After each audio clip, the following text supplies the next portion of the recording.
All right, Jeff Booth, welcome to the podcast. I really appreciate you coming on. No problem. Thanks for having me, Nick.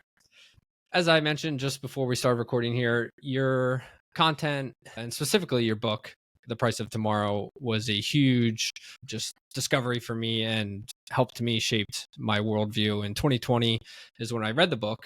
And it was at that moment when COVID and everything happened that I kind of stopped and just realized I had no idea how the world worked and what was going on. And so I set out on a journey to start figuring that out. And your book was one of the first things I found. And I don't remember how I came across it, but it was something that has shifted my perspective on the world and how things work in a tremendous way. And so I'd love to start with just the book in general. Why did you write the book at the time you did? You know, it came out in 2020, so you're probably writing the book 2018, 2019. What about that time did you feel the need to write it at that time? No one else would write the book. Is the and I saw where the world would lead for my kids, so I decided I had to write it. It was something I felt compelled to do.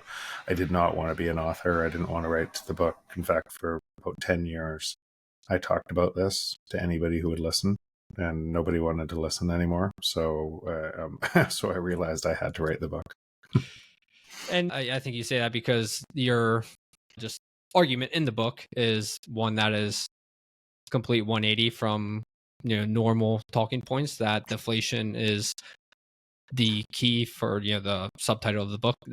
Deflation is the key for an abundant future, where we live in a world of inflation and everything is centered around keeping inflation going at its current rate. So why do you think that argument was one that people didn't want to make and people still don't want to make at this point?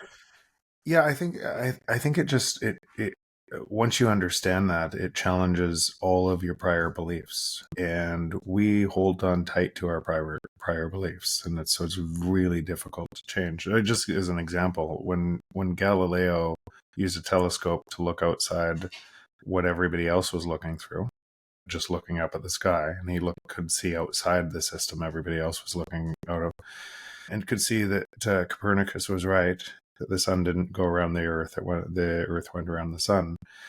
It took 300 or so years, 300 plus years, before the Catholic Church admitted he was right. So what does that say? It says a couple things. One, he was right. Two, that you can't measure a system problem from the system creating the problem. And three, even when it's right, people hold on their beliefs for a long time. And is that based off just ego? Is that based off not willing to secede power control from the powers that be? Where is that root cause? It's all of those things. Being wrong on something so foundational is hard to come to terms with. So even when we were talking about Bitcoin and versus the existing system, most people, when they talk about Bitcoin, they're trying to integrate their prior knowledge into Bitcoin rather than understand how it changes everything. So yeah, and it could be a number of reasons: fear of the new. So thinking they're safe in the existing system, that it'll go back to the way that it was before. But that was it could be probably a lot of it is ego. And with, again, your main kind of point in the book is that technology is ever advancing and advancing at a exponential rate rather than a linear rate, which people have a hard time understanding the difference between the two and really grasping the difference. And I think a great kind of just point to jump off on that is the paper folding example. So do you mind just explaining that example as a place for understanding exponential growth? Sure. Let's start with the free market is naturally deflationary. So the natural state of a free market is deflation. And everybody should know that, because they only use things that give them more value. And the only way it could be inflationary is if for a long time, if everyone on this planet chose things that gave them less value. Right. So the natural state of the free market is deflation. And then what happens to goods or services that go way up in price in in that environment as things fall in price, because we solve problems. That's what humans do. We solve problems for other people. And if you can't do that as a business, your business goes broke. So as some things rise in price and other things fall because you're solving problems, then where do the entrepreneurs go to attack? They go to all the places that are rising in price, and they solve problems there. So that's the natural state in the free market. There is no such thing as a monopoly in a free market, because a monopoly would mean a whole bunch of people would attack that because it's higher. That's where all the margins live. So that's the way the world should work, prices. And in that world, every day or every year, the world would be getting richer through prices falling to them, everybody on the planet. When you add a technology to that, which, and remember, the word what we use for technology is our inventions, right? So when we create new inventions to make things cheaper, better, faster, then prices would fall even faster, exponentially.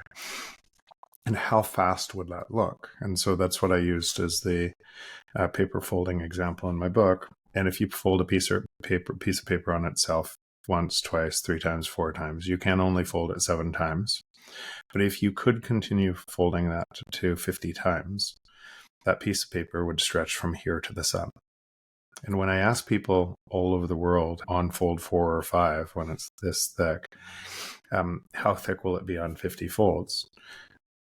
People answer, that thick. They think linearly. And then when they hear that it reaches to the sun, they now think it's a parlor trick, and they tell all their friends that they understand exponentials.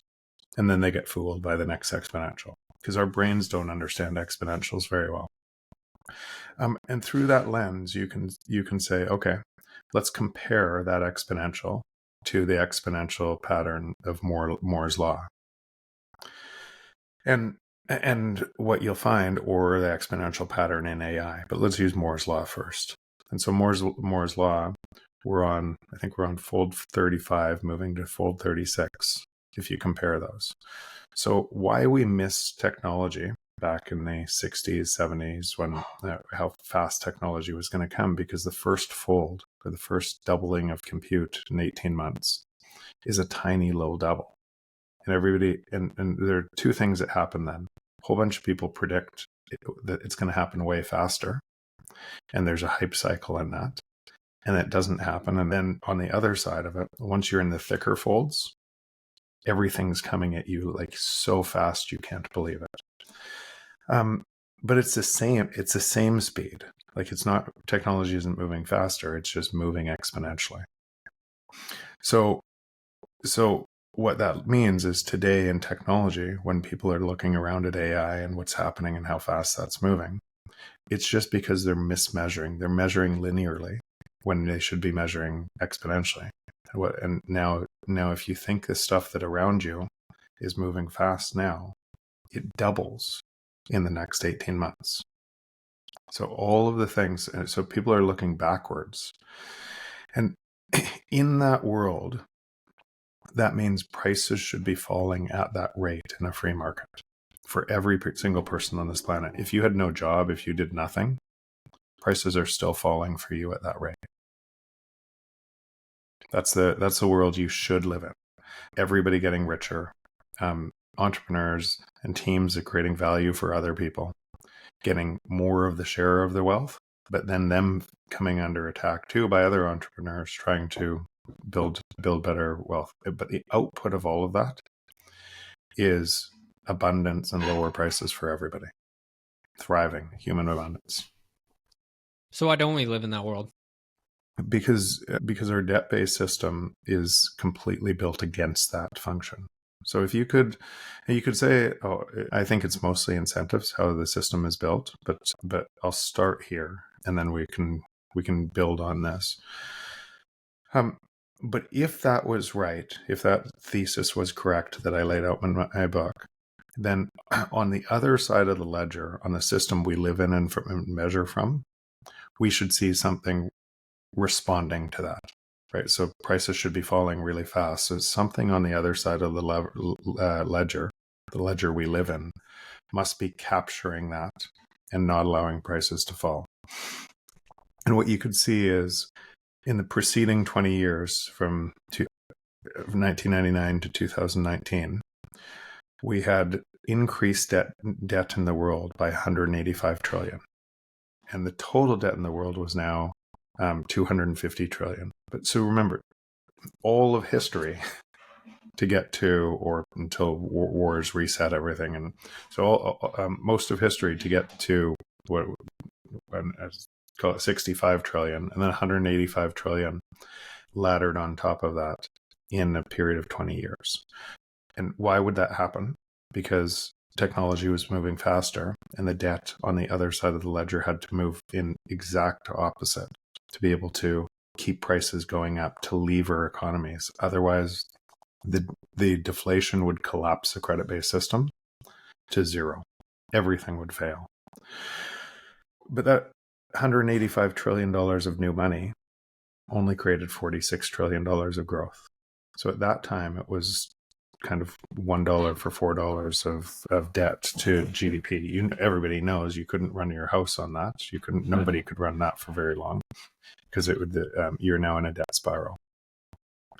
But it gets worse, because if I was right on the thesis as well, it should mean that the next amount of debt would make our faces melt at what the 250 trillion was going to turn into, and then turn into again, and then turn into again.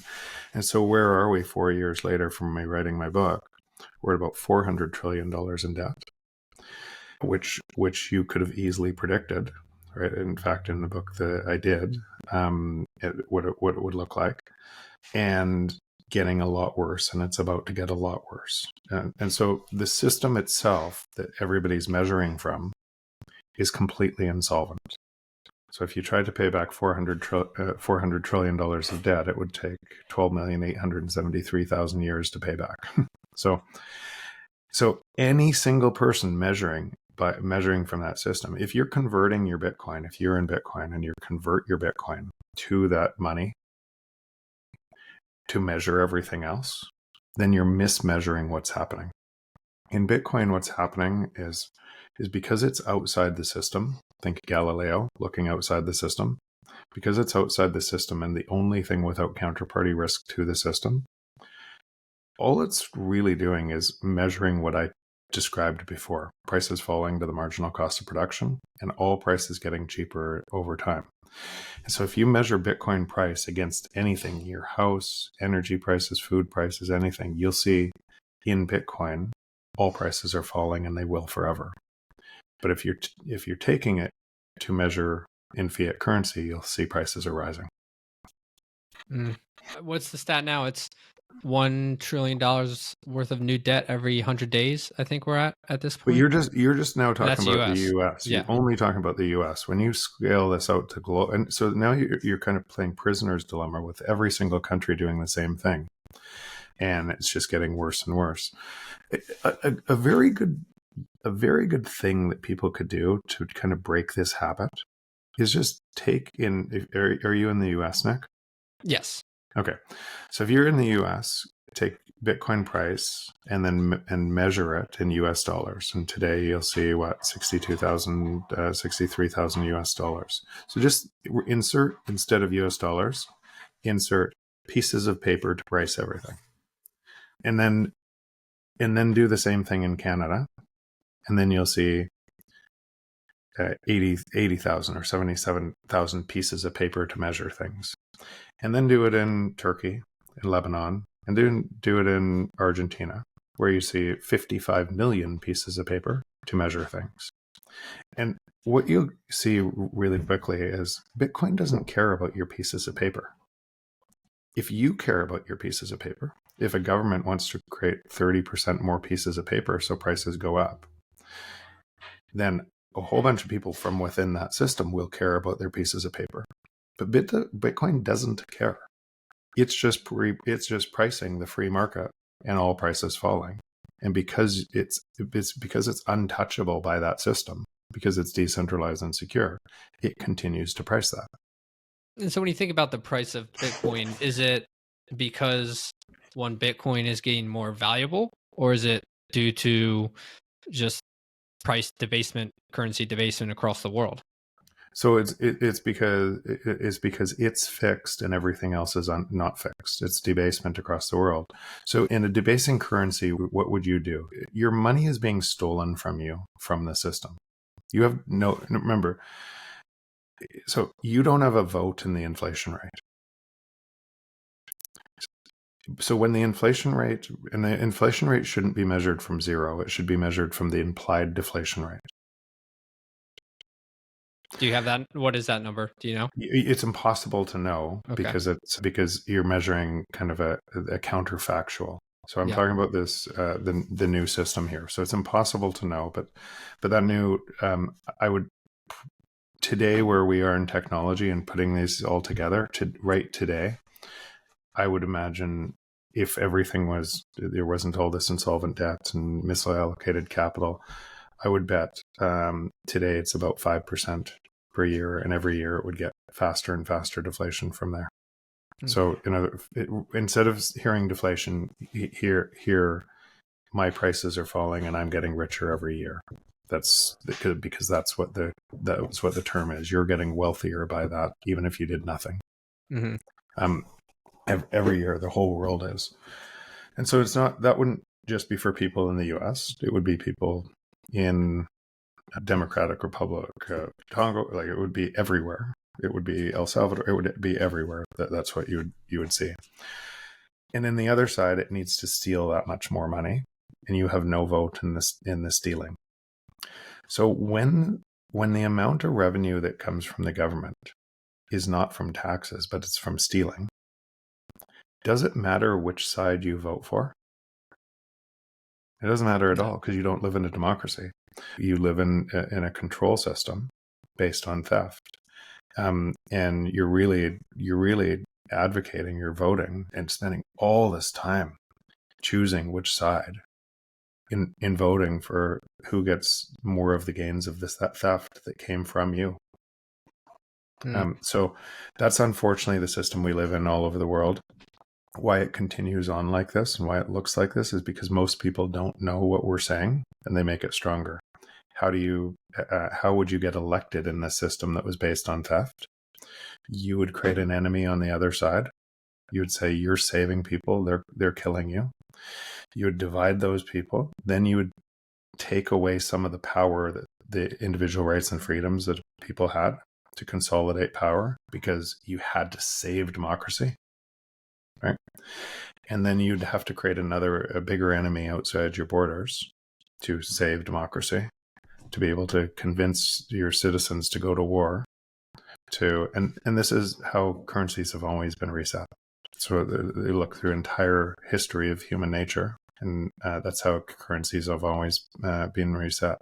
Bitcoin adds a totally different alternative to that. It allows you to transition, and you can move. You don't have to wait for your government to move. You don't have to wait for anybody to move. It's an open, decentralized, permissionless system that's bounded to energy and creates energy abundance by its very nature. And you can just move your time. And as more and more people understand that and they move their time, the world heals and more people join us. That's what's happening. When was the first time that you saw Bitcoin and it made sense to you? Through writing the book, probably. So my first story with it is in 2017. I bought a little bit, but I wasn't really paying attention. It was more as a number go up, slight interest, not even really number go up, because I didn't buy enough to care. But it was more in writing the book that I really got engaged. Yeah, I mean, again, your book helped bridge the gap, because similar thing in 2017 is when I first heard of it. For my purpose, it was number go up.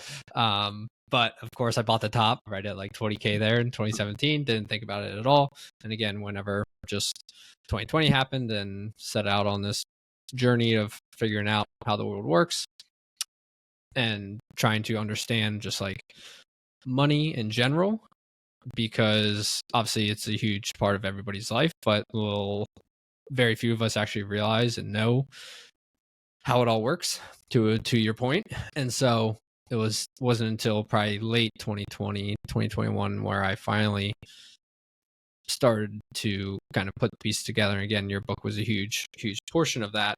And so what was it about writing the book, Bitcoin, that really made you put a lot of your time, effort, energy into the Bitcoin space nowadays, whereas before you were just not just but an entrepreneur in general, building different businesses, investing in different businesses across different landscapes?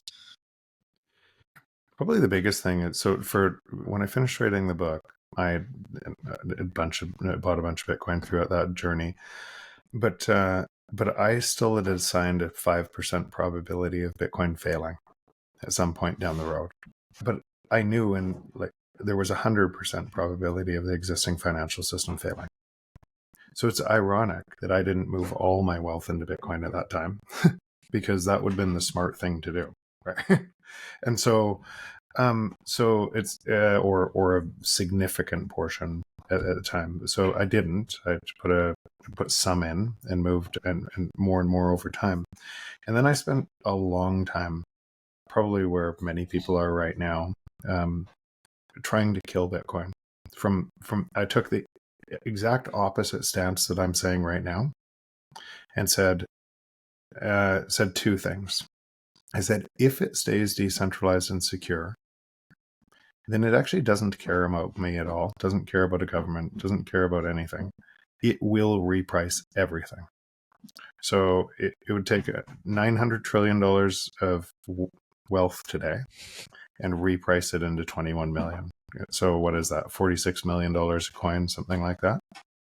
And it will do that for sure if it stays decentralized and secure, no matter what. Timing would matter, but it would absolutely reprice everything, because everything else is just priced on a piece of paper or digital representation of a piece of paper.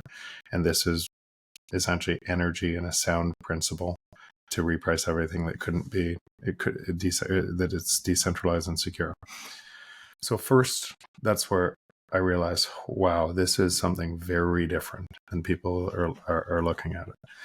And then I said, okay, if we live in a system that's 100 or 10,000 times bigger than Bitcoin, and that system preys on people and gets stronger and stronger, and they don't know, and so it steals that productivity from you and transfers it to people at the top, and it has to do it at a faster and faster rate. And Bitcoin changes that paradigm to give back the productivity to people. And all of the people at the top of this are going to fight everything they have. And the people at the top of it own all the media. They own all the giant corporations. They're in charge of government and everything. And because people didn't know this, and they would probably make this system, the system they were in, stronger, because you would believe this person's helping you when they're preying on you more. I realized that the human nature fight for this would be really hard. So when I'm talking about this from like where I am today versus where I was in 2000, I came at this with everything that there was no way. I said, Bitcoin, there's no way it'll stay decentralized and secure. No possible way. And the more I dug deeper and deeper and deeper and invalidated things and understood what was happening, I realized that there's almost no way it doesn't stay decentralized and secure. And as that, so my probability of failure at 5%, I just decreased to 4%, 3%, 2%, 1%, 0.1%, 0.00001%. And that's where I am today.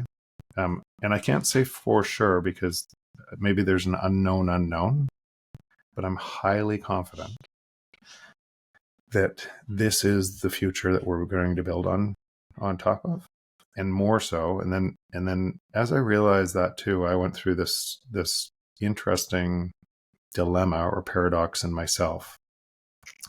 And I realized I was still investing and being on boards and everything in the fiat system. And I had a hedge against that collapse in Bitcoin. And I was telling everybody exactly what would play out.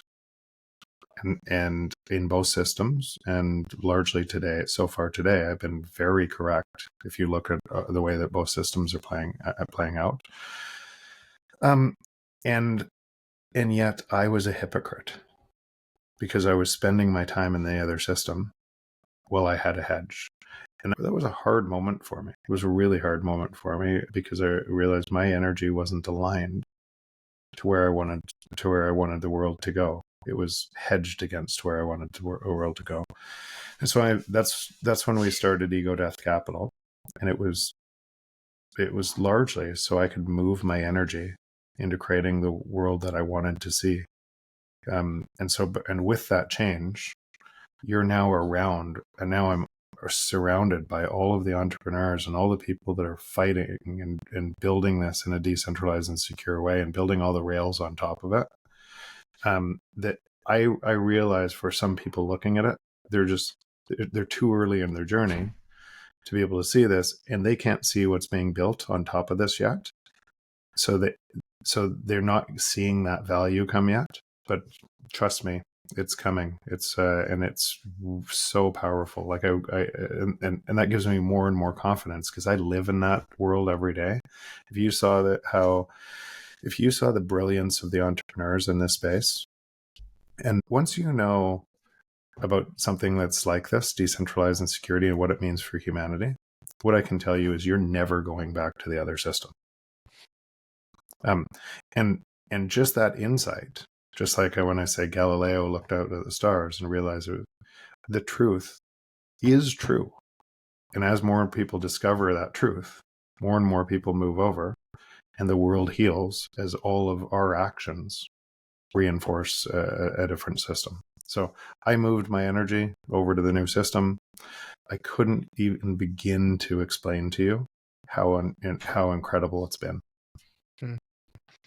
I would love to talk about just that idea of energy for a second, because a lot of people think about Bitcoin as digital money, and where it is that in a way, it also is digital energy, like you said a little earlier, a commodity per se. And so how does that, just if you agree with that, how does that kind of make people think about it a little differently than just say a digital money, which, a lot of people say like, oh, I could use Venmo to send money to people.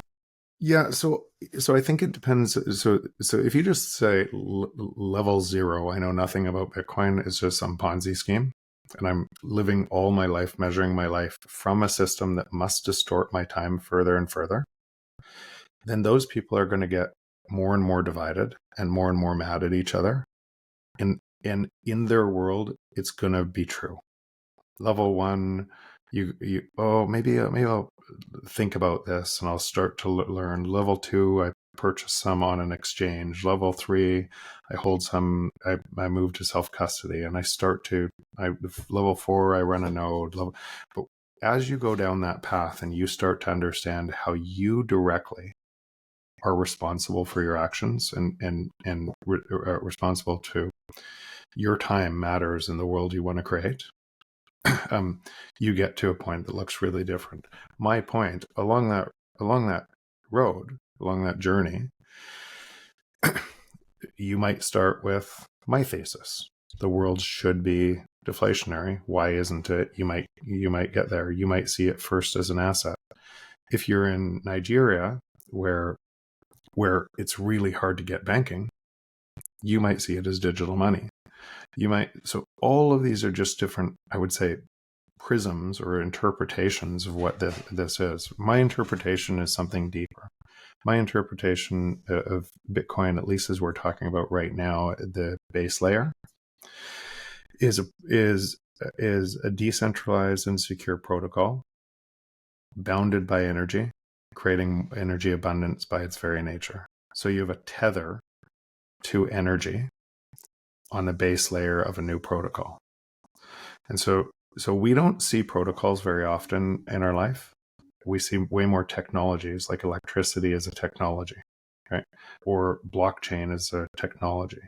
And we see way more companies on top of technologies, like AI as a technology and companies exploiting the technology.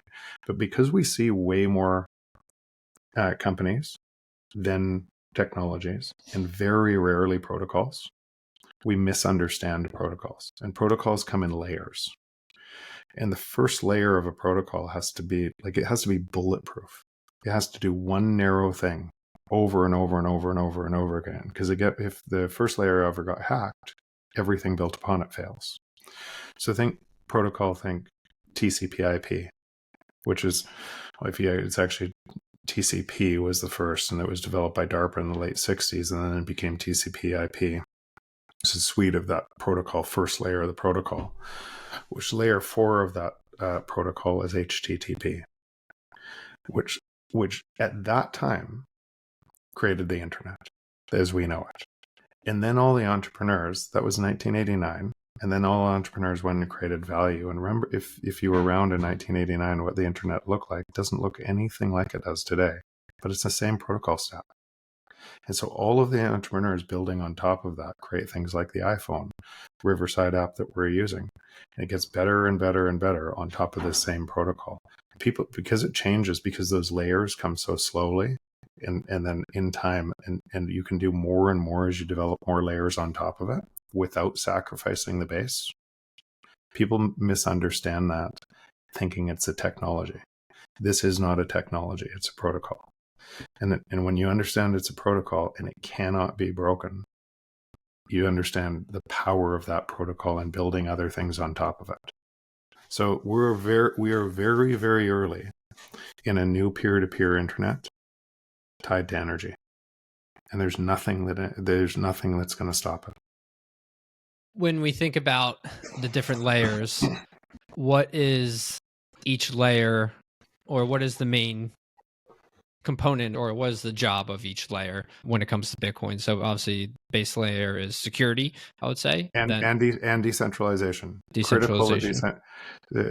So I published a piece. You should link to it in the show notes so people can see it. But it's on my site, jeffbooth.ca, called "Finding Signal in a Noisy World," that explains what this looks like and why it would be so confusing from a first principles standpoint on how this is developed and how the first layer of the protocol is decentralized and secure. And by the way, when people say, what utility does Bitcoin have? And imagine saying, what utility does Bitcoin have when it forces the entire free market to work for you? And is the only thing that could do that. And then people wonder what utility that has. It so boggles my mind that people actually say that, because the utility of stopping theft around the world in service of the entire world, that's kind of pretty big utility. In fact, it's the biggest utility. That's the base layer. So that's and all you have to do to participate in that utility is to hold Bitcoin decentralized and secure. If you hold it with somebody else, you've introduced counterparty risk to it. So you have something that's non-counterparty risk if you hold it secure in your own keys, your own hardware wallet, and you are part of that network that enforces all prices to fall forever for you. So that's a pretty big utility. Yeah, it's nice. The layer 2, and so it gets that. It gains that by sacrificing scalability on layer 1. So if you tried to get scalability on layer 1 like Ethereum, then you have to sacrifice either security or you have to sacrifice decentralization. In Ethereum, they sacrifice decentralization. So ask yourself, why would anybody use a blockchain if you're going to centralize something? Because you just use a database. It's way cheaper, way less power. You don't have to do all the nonsense. Just use a database. So if you're going to centralize it, you would never use a blockchain. So layer 2, Lightning, Liquid, a whole bunch of other layer 2 to essentially create scalability on the second layer. So now I can move Lightning, or I can move transactions at the speed of light from my wallet around the world to anybody on layer 2, and every 10 minutes it aggregates all of those transactions and brings it down into layer 1. So you gain scalability in layers without any sacrifice to layer 1. Fediment, which would maybe it's a layer 2.5, but it provides more scalability. And so all of these things that are early in building but being used, like Lightning is growing faster than the internet. And people think Lightning can't scale, right? So when you hear some of these things, it's just all the misunderstanding of how this is happening. It's interesting to say, but this is scaling, and it's going to scale faster and faster and faster as more and more people understand, and more entrepreneurs want to go build on a rock solid base that can't be changed. And what are people using Lightning for at this moment? Well, I use it every day. I use it so if somebody in my region accepts Bitcoin, I pay in Bitcoin. Mm-hmm. But if you're on Nostr, are you on Nostr yourself? Yep. Yeah. So there you have a decentralized and secure communication channel, unlike Twitter, which is saying free speech, but has to be centralized under somebody's version of free speech, and paid for with advertising. Nostr is truly free speech, and you can go to any one of the clients on Nostr, and all of your followers and all of your content, it goes along with you. So nobody has the lock-in over you. And so in that world, as you know, it's tied into Bitcoin, in that I can zap people, I can pay people small amounts of fractions of money for their content that I find valuable. And I get paid there every day, and I pay people there every day. Yeah, I love Nostr, and I forget what the name of the other one is, but same thing is streaming sats for like podcasts and stuff like that, you basically pay per second listen, and being able to pay at that micropayment level allows just for an unbelievable amount of different opportunities than there are today, to your point of not being beholden to advertisers and just being a true one-to-one peer-to-peer payment system network where somebody is providing value and receiving value from that person in a one-on-one way. Yeah. And where does all the value come from? It comes from us. It comes from our ideas. So that peer-to-peer makes a whole bunch of sense. It makes you and I create a business together, peer-to-peer, and you could be anywhere in the world, and we create some value for some other people, and we can get paid. We don't have to go through Visa to do it. We don't have to go through the banking institute we can just do it, and nobody can stop it.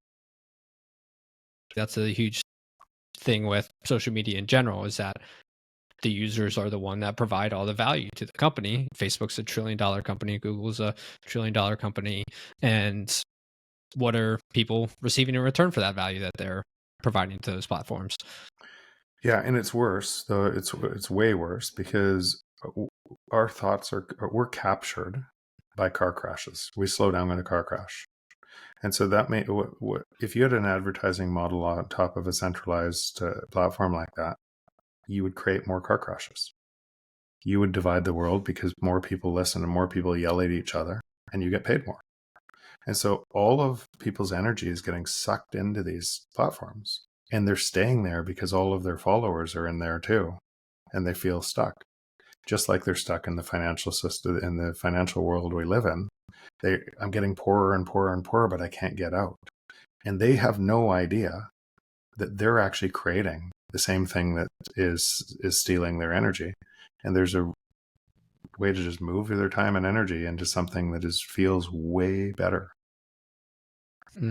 So what would it take to get Nostr, just to use that one as an example that probably more people know of, but it's still obviously very small, to get Nostr to become a major platform that the majority of people are using rather than a centralized social media? Same thing it takes for stop using the US dollar and use more Bitcoin, and it happens faster. So all of these things we want other people to do things, but we don't do them. So if you move your time, other people will move their time because it becomes more valuable. The reason why you like Facebook or Twitter today is because there's more people there. And you put up with all the nonsense that we're talking about, all the spam, all of this, because your friends are there. If you just move your time, then some more of your friends will come, and other people, then more and more will come, and that's the way the world works. If you, same as the fiat system in dollars, the world works on US dollars today. And so as more and more people trade in it and know that it's making them poorer and poorer and poorer, they will stay, and measured from their perspective, life will just get worse. From somebody who's not doing that, being in Bitcoin or in Nostr, both same example, just different examples. From their perspective, the world will get better. Yeah, just let human nature kind of take over of FOMO, of wanting to be where the action is per se. But you got to be the first one to take that jump. Yeah, just and if you just think about it, more of your time going into the honest network, life's bound to get better. Yeah, that's a great way to put it. And I'd love to talk about Bitcoin just on the financial aspect of it. You know, the big news this year is the ETF through all the different brokerages now offering it.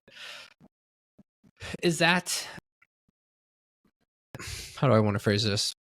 What is the long-term just effects of that? You know, as we talk, we're both thinking about, and the way I think about it, and you do as well, is just like self-custody, having your own wallets, not your keys, not your coins.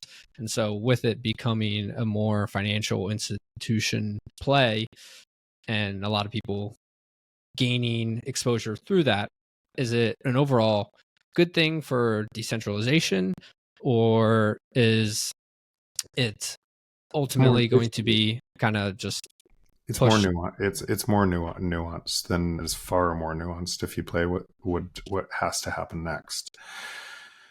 Remember I said level 0, level 1. So there's a whole bunch of people that saw the ETFs and now we're level 1 Bitcoin. And some of those will move to level 2, 3, 4, 5, and some of those people, just like you did, just like I did, will be at level 10 in time. And they'll run their own node, they'll be self-custody, and they came in for the first time through the ETF. So it's just a giant funnel attracting more people. Some of those people will stay at level 1, and likely in time they'll get rug pulled and they'll lose all their money, just like FTX, because they'll centralize up and they'll think there's no risk, there's no counterparty risk, and they don't actually own Bitcoin. They own a paper instrument on top of Bitcoin. Somebody else owns the Bitcoin, and that counterparty will fail at some point, taking the Bitcoin with them, most likely. Do you foresee that as a, I don't know, 20-year problem, 50-year problem? So these things, there's going to be a lot of people creating short-term money yield instruments, trying to get you to part with your Bitcoin, and a lot of people will bite. And through a transition like this, you could expect fear and greed to keep driving markets, right? And so I can't give you a time frame. What I would say is it's going to continue and continue and continue.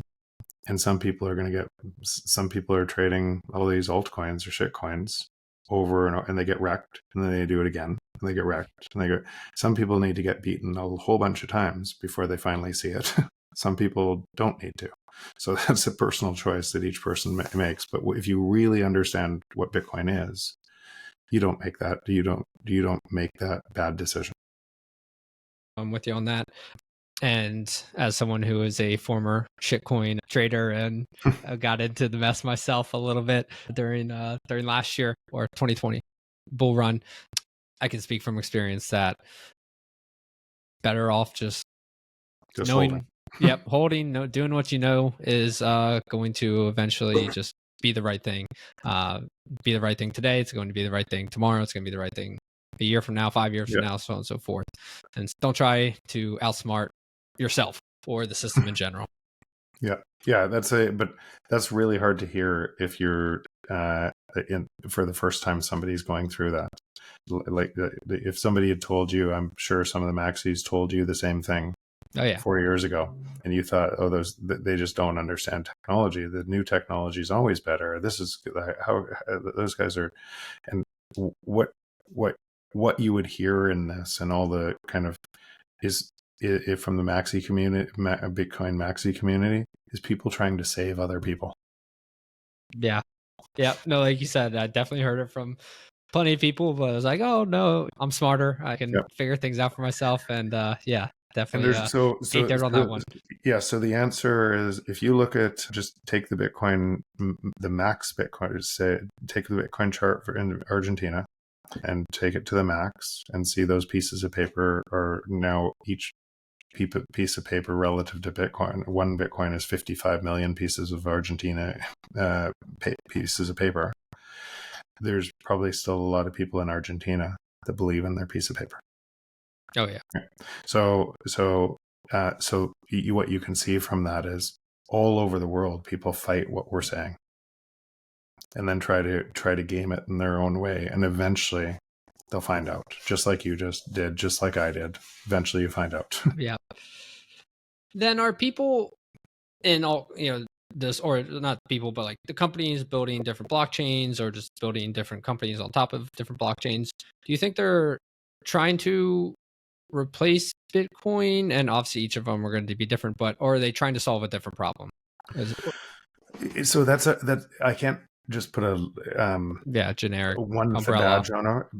Some people actually thought they were solving problems without thinking of the consequences of their actions, and what that would lead to, and so they were building foundations on quicksand. And then other people saw those and said, well, I can at least scale my business, because I couldn't build on top of Bitcoin for a while. There was nothing to build onto. It was just did this at the sacrifice of the decentralized insecurity, and it was rigid. And so if you wanted to build something else, and you saw everyone getting rich on Bitcoin, then it would be really easy to convince a whole bunch of people to say, I have a better idea. And then other people would build onto your things because you could scale it, and they would offer NFTs and other things. And then it would look like, for a time, wow, this is scaling really quickly and it's going really fast because other people are getting rich off these NFTs. But then the whole thing just crashes, and all these NFTs are on a centralized blockchain that then fails. And so your NFT on something else that fails is worth zero, right? And because they didn't think about all the long-term actions. Sometimes it was just hot money. Sometimes I can get rich on other people's losses. There's a whole bunch of venture capital in this industry broadly that knows exactly what we're talking about and chooses to tokenize everything and essentially get rich at other people's expense, and while fully knowing what we're talking about. So that's almost a crime. And there's tons of money in that. And from some very, very big name venture capitalists who are incented to tell part of a story and make this seem like people can't lose money, and they constantly do. So that's, in fact, in Ego Death and in our capital, that's why we're Bitcoin only. We'll never touch anything with a token. We know all of this game. We know how it's played. When we're long-term, we're believers in the builders of this ecosystem. Then what about the new stuff that is coming out just kind of these past couple of weeks of, kind of Bitcoin DeFi, runes and BRC20 tokens? What are your thoughts on those? I think it's all mostly nonsense. We've seen a plethora of, we see virtually everything. And I'm going to answer it from a different way because we've always known this was coming, but I'll answer it from a different way. If you were a government and you couldn't stop Bitcoin at layer 1, what would you do? Wouldn't you try to stop it at layer 2? Wouldn't there be a huge incentive? Because if you could stop it at layer 2 and create derivative instruments off layer 2 and abstract it there, then you could carry the same game on that's been carried onto gold. Like gold did not act like Bitcoin because gold got centralized, and then you could play derivatives. You could suppress the price forever by making up more units of money to constantly short it and keep it priced low, and no one would ever know that the derivatives could explode because you could keep printing more of them. So you could suppress, and so you could take an asset like gold that worked for a long time to be able to hold governments in check, and you could centralize it and create that. So wouldn't you expect, if you knew that? Imagine there's a whole bunch of smart people in the world that know what we're talking about, and know they also can't stop layer one. What would you do? I know what I would do. I would spin up a whole bunch of nonsense FUD about Lightning can't scale, because if it does scale, it risks my entire financial monopoly that steals from people. And I would talk about how all my other kludgy tokens that I could create layer 2 on and keep my money monopoly. That's what I would do. So when I see these things in the market, okay, I know what I would do. Like, it just, like, I knew all this was coming. And through that lens, there's just going to be a whole bunch of people that get wrecked there, like completely wrecked. It's going to look exactly like the altcoin space of kind of 2017 or now, or like when you were talking about getting wrecked there. The amount of the valuations in this space for code that isn't even written, because you can create a token over there. You can create a token and sell some. So VCs are piling into it, but I don't think it's just VCs. I think it's higher at a higher level than that. Trying to create that type of, I'm going to capture Bitcoin at layer 2, but it's not going to work. Just more confusion and sabotage than So anything else. If you think about all the FUD you heard in layer 1, whether it was bad for the environment or this, or like all of the different things that you heard about the misinformation on layer 1, now just expect that on layer 2. Do you think people who, give the FUD, the environment stuff is a great example, like actually believe it, or do you think they just kind of follow orders and do what they're told? I don't think there's any real. So some of them believe it, and media has a powerful influence us, and some of these organizations have a powerful influence. And if you say something enough times, lots of people believe it, without even doing the work to be able to understand if it's true. So that's why I fully expect this to be a long drawn out fight. I just know what side I'm on, and we've been building this for a long time, and I don't think it's not going to be stopped. I'm with you. 2 final questions for you. One still Bitcoin related, and then one non-Bitcoin related. Bitcoin related is, do you think at this point it has how do I want to put it? Just a large number problem. And what I mean by that is, like, what we said today, each Bitcoin is worth 63,000, somewhere around there. For your average retail investor, they look at one Bitcoin for 63,000 and say they have $5,000 to invest, or whatever the number is. Or they could see, like, oh, I could buy one whole Ethereum for ETH, or I could get, 0.002% of, Bitcoin. So do you just think like the law of large numbers potentially scares retail investors away at this point? Yeah. Again, I keep coming back to, it doesn't matter. It doesn't matter. It's repricing the world.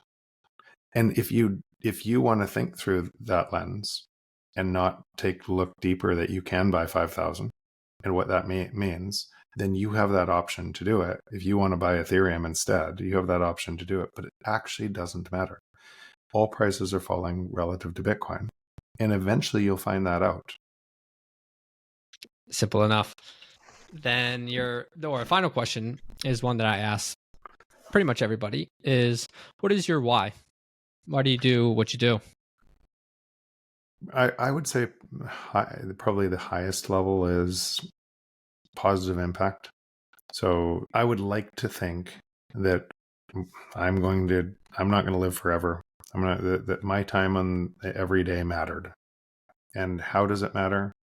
Positive impact on my family, my kids, my wife, friends in this. So does what I do every day count for something? That's it. I want to spend my time doing things that count. I want to add on to that. So, you spent most of your time as, again, an entrepreneur, investor. Do you think building businesses, investing in businesses is one of the best ways? Obviously you do, because that's how you're spending your time, but one of the best ways to make positive impact in the world? So I think I was early in the internet, and I was early in the internet because I believed that by creating a business that solved problems for other people, I could do well and allow them to win. And then what I realized in the internet, and this is kind of what I was talking about for 10 years, is it was based on a false promise because it was built on top of broken money. And the people who were doing that got rich while making everybody else poor. Because, or not, they weren't making everyone else poor. The free market would force that hand. Things keep getting cheaper. But because we didn't live in a free market, you extracted more and more from everybody else by doing that. That made me sick, right? Seeing how the internet got captured by money, by big interests, and it doesn't look like the internet that was the promise of the internet when I started. I know that mistake now. And because I know that mistake, and many others do too, this mistake isn't going to be made on Bitcoin. And so why do I believe specifically businesses? It's not businesses per se. It's when you create value for others, you get paid. And if you don't, you don't. That's the world we're moving into. And so the free market in that world, people don't know what capitalism is. They don't know what the free market is. It's been so distorted by money. But in the world I'm describing, we serve others. And the output of us serving others is all lives are better. That's a world that I think we all hope we move into over the coming years. And so, Jeff, I really appreciate your time. I know you're a busy guy, so I appreciate you taking your time today. Like I said, I'll repeat again, your content, your book, and what you write about, your other podcasts that you're on, have been a huge help for me of just understanding the world and how to best invest my money, my time, my energy into setting myself up and the other people that I care about as well for the best for in the future. And so if people are inspired by the conversation and want to learn more about you, what you're doing, where's the best place for them to find you? If you're looking for capital in the Bitcoin ecosystem, or if you're ideas and that Ego Death Capital, that's probably the best spot. And my content I give away free at jeffbooth.ca. And just one note, jeffbooth.ca, that website, if my social media handle isn't on that, it's not me. So there's just so many scams today. So please double check. I'm not on Instagram. I'm not on Facebook. I'm not on a bunch of these things. So yeah, if you don't see the social media handle on my website, it's not me. Awesome. Well, I'll have your website, Ego Death Capital website, and all that, your book as well, listed in the show notes, as well as that blog that you mentioned earlier. And so, Jeff, thanks again. I really appreciate your time and appreciate you coming on. Thanks, Nick.